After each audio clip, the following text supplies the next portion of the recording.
name is Reverend Sarah Alexander. I serve as deacon of high school and young adult ministries, and I'm here to share this Saturday morning devotional with you. This week we've been talking about loneliness versus solitude, and how loneliness can kind of be the sadness of being alone, and how solitude is sometimes considered a joy of being alone.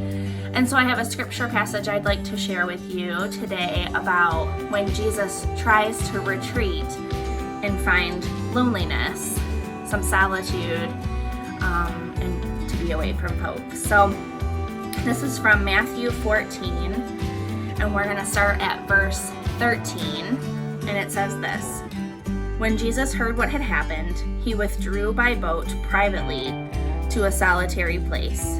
Hearing this, the crowds followed him on foot from the towns.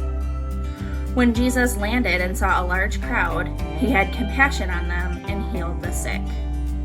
As evening approached, the disciples came to him and said, "This is a remote place, and it's already getting late. Send the crowds away so they can go to the villages and buy themselves some food." This then goes on to one of the most famous stories, one of the most famous parables of the Bible, when Jesus feeds the 5,000.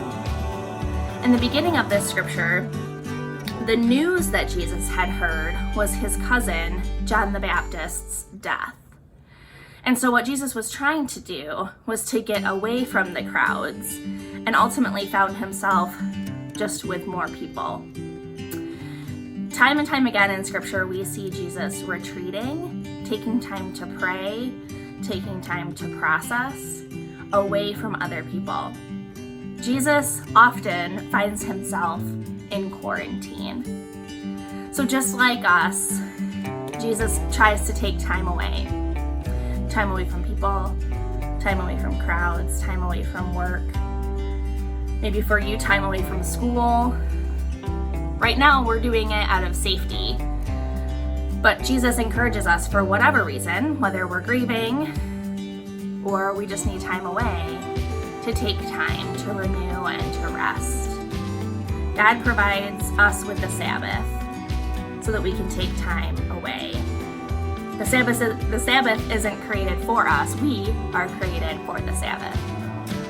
So I would encourage you to take time away, and as restrictions get lifted, as we enter into Memorial Day weekend, that we take time to remember what these last 8 to 10 weeks have been for you.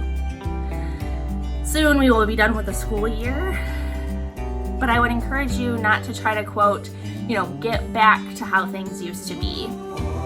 But how can you take some things that you've learned during this time of solitude to be a place of joy for you?